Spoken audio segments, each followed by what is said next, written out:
Hello, hello. I'm back, and we are talking about why do the angels send you signs? Why do they give you signs? And we go through the different ways that they do relay signs.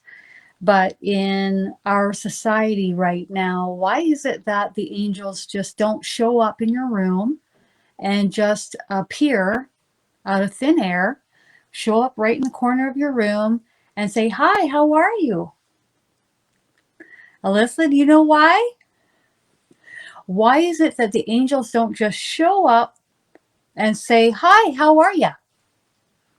Why is it that they give you little seeds or little signs all the time, the angels? They don't just waltz right in through your door, shake your hand, sit down on your couch. Hmm. I can sense my guardian angel laughing right now. Now, when my guardian angel came to me 15 years ago, and she opened and expanded her energy in front of me, and then she crossed through my body and out the back of me, I went from complete despair to blissed out of my mind and so filled with love, no words could describe what that was like. If I were to describe what my guardian angel is in its purest form, I would say she is, it is, they are pure light and love. So why is it? Yeah, that's right, Con. Because you would freak the F out. That's why.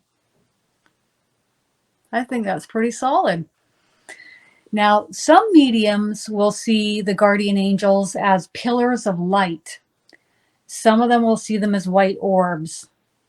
Some of them will see them in different ways. The way that I see the angels, and I don't mean with my physical eyes, I mean in my mind's eye, if you want to call it that.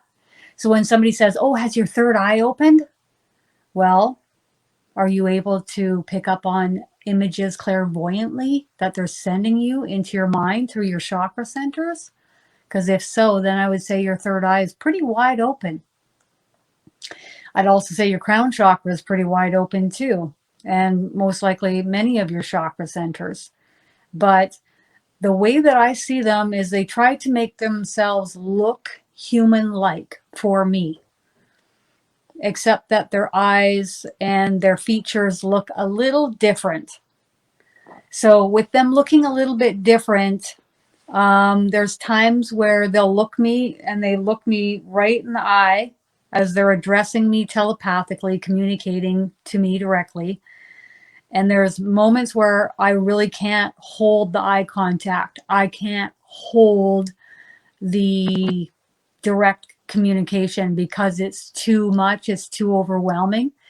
It feels, or if I were to say or compare it to when somebody is looking deep within your soul, bearing down into your soul and they can see everything. I would liken it to that. And there's times where they'll show me like Archangel Michael showing me like light blue flames in his eye sockets, expressing to me that he's not happy with what's going on with the client that I'm having a reading with. So there's energy running amok, and Archangel Michael is not happy with it, and we need to clear it up. So it's really quite fascinating how they present themselves. And if I can't hardly handle it for a lot of the time, directly looking me straight in the eye through clairvoyance, what are the chances that I'm going to make it if they just showed up, if they wanted to come into physical form or energy form right in front of me? Yeah, I probably wouldn't. It'd be quite overwhelming. I don't think it would necessarily only be overwhelming visually, but I think it would be quite overwhelming energetically because they are so immense that my little human body really just gets overwhelmed. Yes. Hmm. Hmm. And so if we see something and we're not quite sure what it is, Wendy, we start breaking it down. We've already called in Archangel Michael to be our spiritual bouncer to come and move into our home. And at that point, he will come and live in your home. He will move wherever you move. He will go wherever you go. And I highly recommend doing that. And so if you see something that you don't recognize or you're not sure about, you're going to break it down. You're going to get the answers. You're not, you could sit there and say, well, I don't know what it was. Or you could break it down, which I'm a big fan of. I like having answers. I want to know what's going on around me, and I want to know who's there. So I then say to Archangel Michael, is this my guardian angel? And then I wait for a yes or no response in my body. And depending on what I get there, then I would say, is this an ET energy? And I'd wait for a yes or no response. And you could even say, okay, who is it? And then you would let Archangel Michael give you the answer within your mind. That's good. So, there are energies that are just curious and they're just observing us. There are energies that are our starseed family members and they're working with us. And you will know if something is there and it's not meant to be, because your higher self and your team will be sending you signals physically stating the case. All right. So why do the angels send us signs? I'm going to let Agnes go ahead and answer that. My guardian angel, Agnes. Well, the first reason why is because humanity is ready for more and more and more signs. We've always had different signs relayed to us at different stages of our incarnations throughout our lifetimes. Depending on where we have incarnated. So she's expressing that, for example, with the Pleiadian lifetimes that I've had, there wasn't this need to drop little hints and little signs for me. It was more direct contact. She's giving me a thumbs up. And so within those lifetimes, I was vibrationally capable and able to have more direct contact with communication. Now with, she does this with her fingers, my guardian angel. She pinches off. So here on Earth, we're a little bit more pinched off from the flow of a higher vibrational frequency. Although many of us are moving along on our path and we are getting there. So with that being said, it's little hints and little signs as we're starting to awaken when we're ready for it. It's our free will in this free will zone. And so if we're not quite ready, we're not asking questions, we're not curious, then they just hang back. She's showing them hanging back and waiting, observing, watching, waiting, but not interfering, she says, as much. You're so funny. As much. Okay. And so other reasons why they are giving us signs, it's what we need. It's what we need in our society. And depending on what we're ready for is dependent upon what type of sign that we will receive. So in the beginning, we will receive number sequences and what else? Words, repeated words that we see on signs or license plates, or we'll hear a certain word repeatedly, like 3 times in a day, for example. She's showing feathers, coins. The other thing that they'll do is like pull us to look at something or towards a person.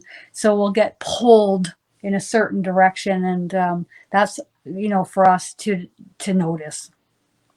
Okay. So that's why. Agnes, you think if you just decided to come into full physical form in my room, that would freak me out, and that's why you haven't? She's thinking about how to answer that. Yes, synchronicities, exactly. It's not necessary in the development and advancement um, of my incarnation at this time for her to present herself in this way. She can, but it's not necessary. And she's saying they don't do things unless they're necessary.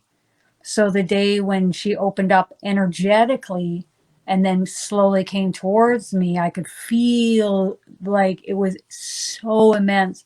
I couldn't see her with my eyes, but I was like so overwhelmed with what was coming at me and then passing through my body.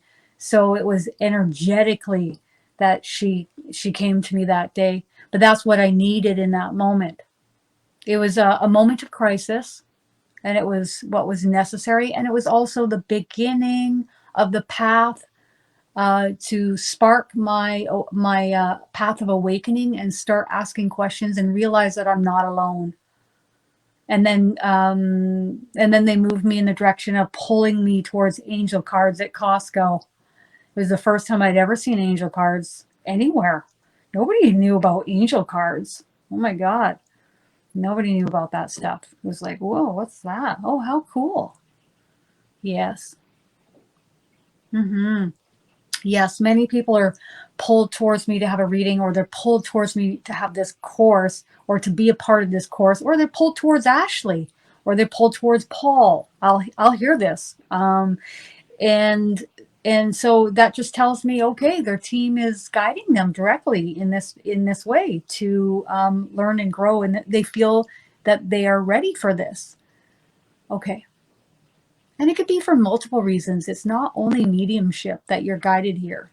It could be to lift and raise your vibrational frequency. It could be to be a part of a group of light workers and people to connect with and to have a good time with online. It could be just to lift your spirits and to learn some new information. It can be for many different reasons. Anything else as to why? She's talking about one of the main ways that angels will supersede or intervene on our behalf is if we are in a predicament where we may get into an accident, or we may be moving in a direction where, you know, some of us have accidents, or we make mistakes, or she's calling it tomfoolery. And we do things that may lead to us exiting this experience earlier than what is scheduled. Then they will intervene, but not always. Why not always? If the person is close to their exit date, then they just let that person cross over. Or also, if that person's higher self is aware that it might be a time of transition, the angels will listen to the higher self, your soul. But that's a whole decision making between your higher self, your whole team, and source. It's not like, oh, your higher self just decides, oh, well, it's time to cross over. I've had enough of this. There's there's a whole team of decision making going on. Okay. Mm-hmm. Yes. You'll find that there will be another live where I'm going to be touching base on this topic again. And then there's also going to be a live where Ashley is going to be talking about why number sequences. It was really fascinating what Ashley was channeling the other day pertaining to this topic. It was really fascinating. Like, even for me, I mean, like, I'll receive what I receive, and then I'll hear what Ashley receives. I'm like, that is way cool. So stay tuned for that.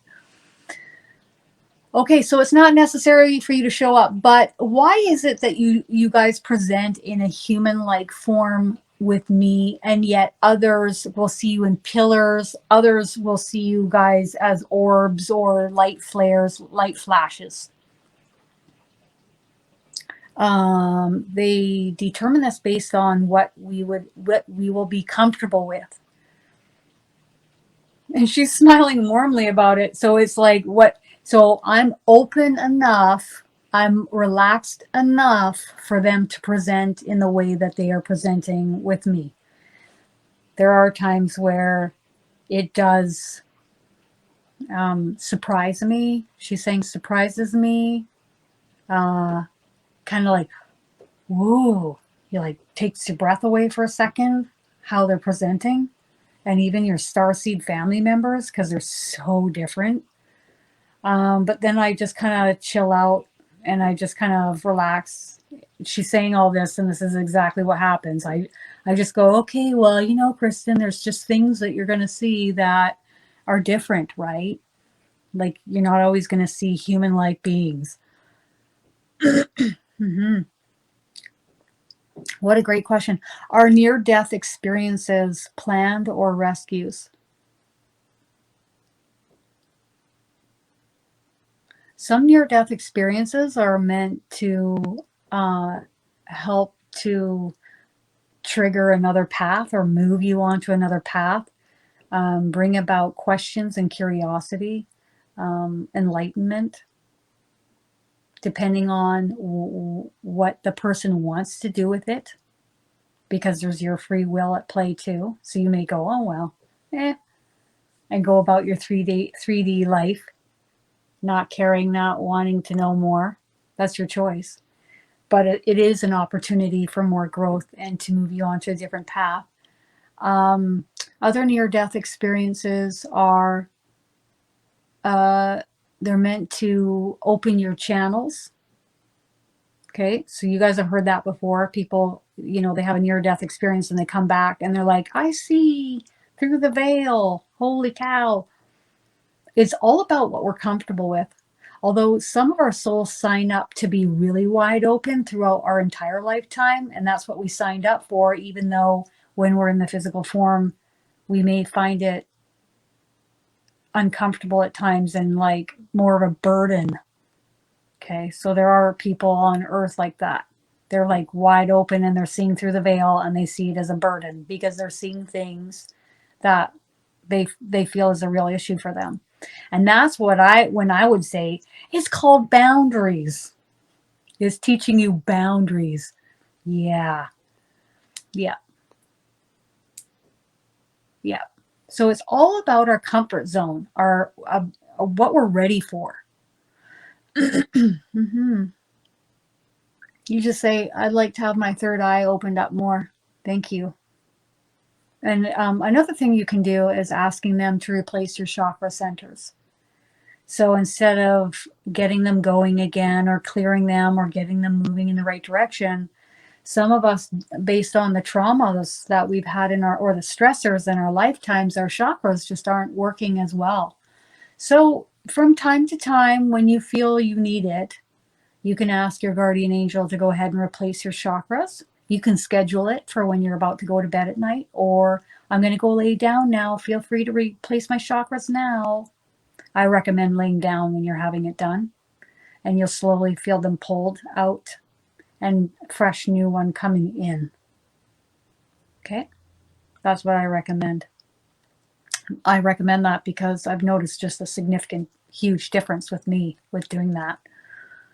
Mm-hmm. So if you're asking questions but not receiving answers, do you need to rephrase them? Well, there's different ways that each of us are receiving answers. So they may be going down the path of giving you the answer claircognizantly, but maybe your mind is racing, so you're not receiving. Maybe grounding is needed, or practicing channeling when you're more rested rather than exhausted. These are also times that are best. And you might be looking for clairvoyance or clairaudience, but they're coming through as claircognizance. So you might need to break it down with them. I'm not receiving the answers. Can you give it to me clairaudiently? But then it's your responsibility to be rested and grounded before you're practicing with a quiet mind. Does that answer your question, Beth? I learn incredible amounts from them. Like, I pace myself sometimes. I'm like, okay, oh boy.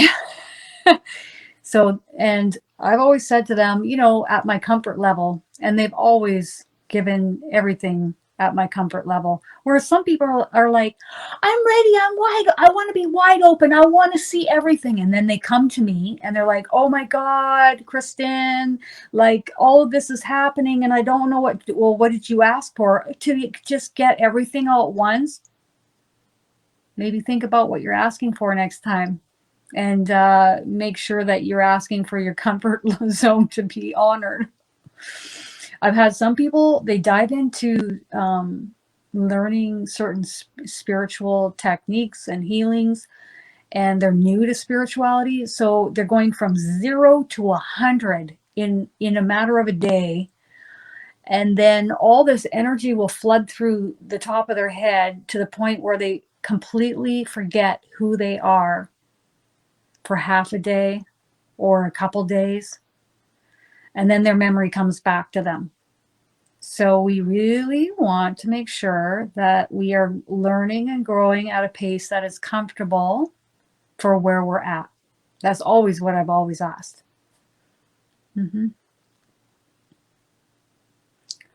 Yes. Your pineal gland is at the base of your skull.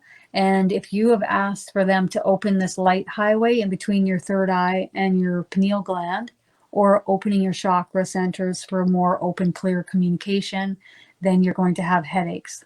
You may have headaches. So then you're going to ask them, I'm getting headaches and I need you to step that back, please. Yeah, this is too much and I'm getting a lot of headaches. Thank you. Yep, whenever you need to replace chakras. So if you just feel like, ooh, I just need to have them replaced. Maybe you've been through some health issues, or maybe you've just noticed that maybe you're more fatigued, or you're not really feeling your root chakra all that much. If you're in a state of fear a lot of the time, or worry, that's going to close off your root chakra. Yep. And you can imagine, like, I had ulcerative colitis, and I had surgery to remove my large intestine. And then the second surgery was to reconnect my small intestine up to my, and so I wouldn't have a poopy bag for the rest of my life. You bet I was asking to have my chakras replaced. I still do on a regular basis. Because that kind of, trauma to the body, the only way, in my opinion, the best way is just to have them replaced. Because when you have that amount of work done to the body, it's just better to have the chakra centers replaced.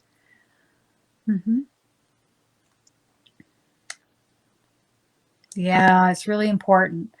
You can ask for everything. You don't hear it quite clearly. I don't hear it quite clearly. I need you to come in louder, come in closer. Whatever you need, I want you to ask them like you would a close friend. Whatever you need, okay? Don't hold back, because they don't hold back. So don't hold back. So if they feel that something needs to shift and move you, they're going to help you do that. If your higher self says, I'm ready for this, they're going to help you do that because your higher self is ready. So don't hold back in asking them what you need. Be real clear and be blunt. A friend of mine was really amused with me at one point because I was really blunt and straight to the point. And it's like, oh, should we be talking to Archangel Michael like that? Well, that's how I do things. I'm very direct and blunt with them. I'm very direct and blunt. And I just tell them When I'm not happy with something, I tell them. When I'm happy about something, I tell them. If I need something, I tell them.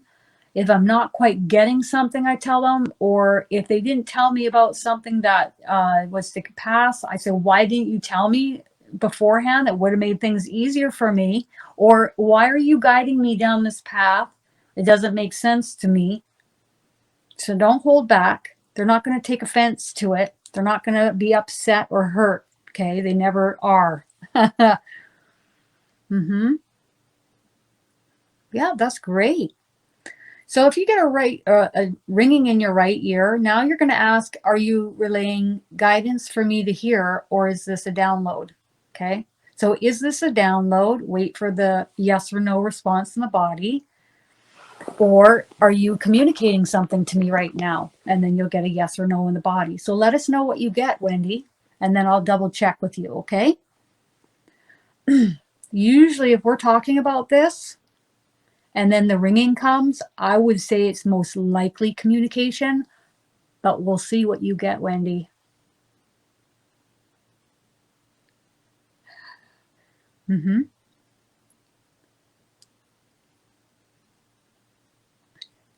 I think also, Alyssa, based on where you've incarnated, and it's a real process moving from being up here all the time into the feeling place in the body, feeling.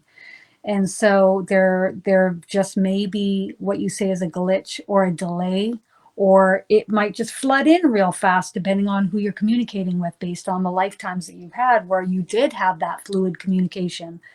It's just testing the water, seeing what works. That's what this is all about. We're testing the water and we're seeing what works. 2 months. That's great. Do you know I used to get ringing all the time? Ringing, ringing, ringing, ringing, ringing for like, I don't know, 4 years? Ringing, more ringing. Here comes the ringing. And then as my ear chakras opened, the ringing just stopped.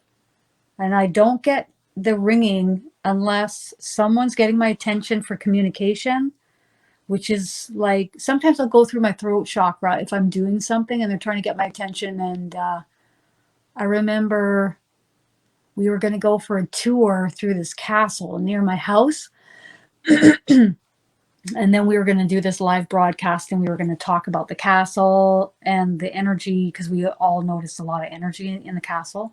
And I got this energy in my throat, and it was God just having a word with me about talking about it from a vantage point of energy visiting us rather than the castle being haunted and scaring people.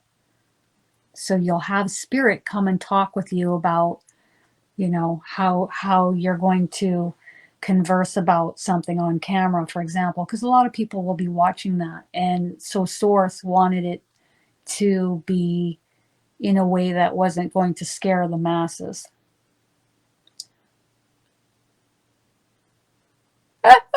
There you go, Wendy. Let's double check.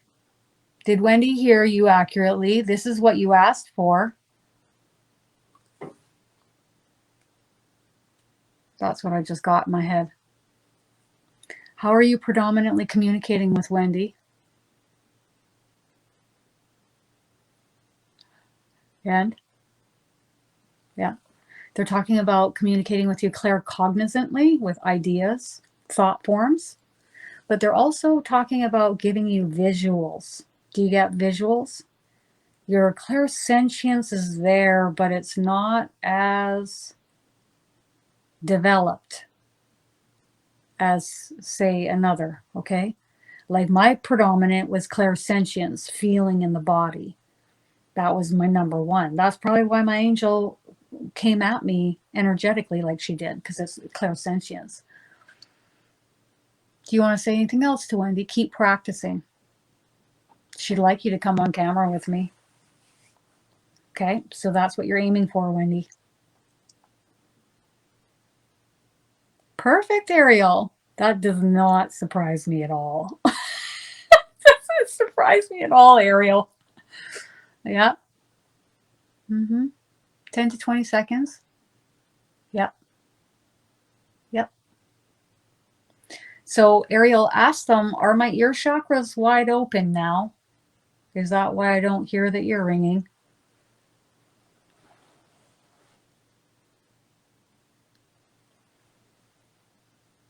So Marjorie, why don't you come on live with me right now and we'll practice? How about that? Let's do it. Let's rip the Band-Aid off and let's go so we can break down this uncertainty and second guessing.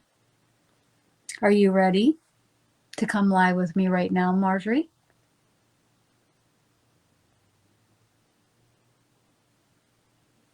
Okay, so you're going to look up clairs, C-L-A-I-R-S. Claircognizance, clear knowing. Clairsentience, clear feeling. Clairvoyance, clear seeing. Clairaudience, clear hearing.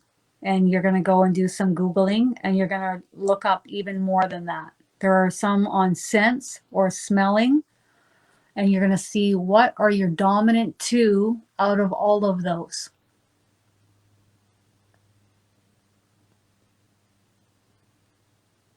Sweet. Not many people do that every day, Wendy. EFT tapping. Awesome, Matt. Let's go. Perfect.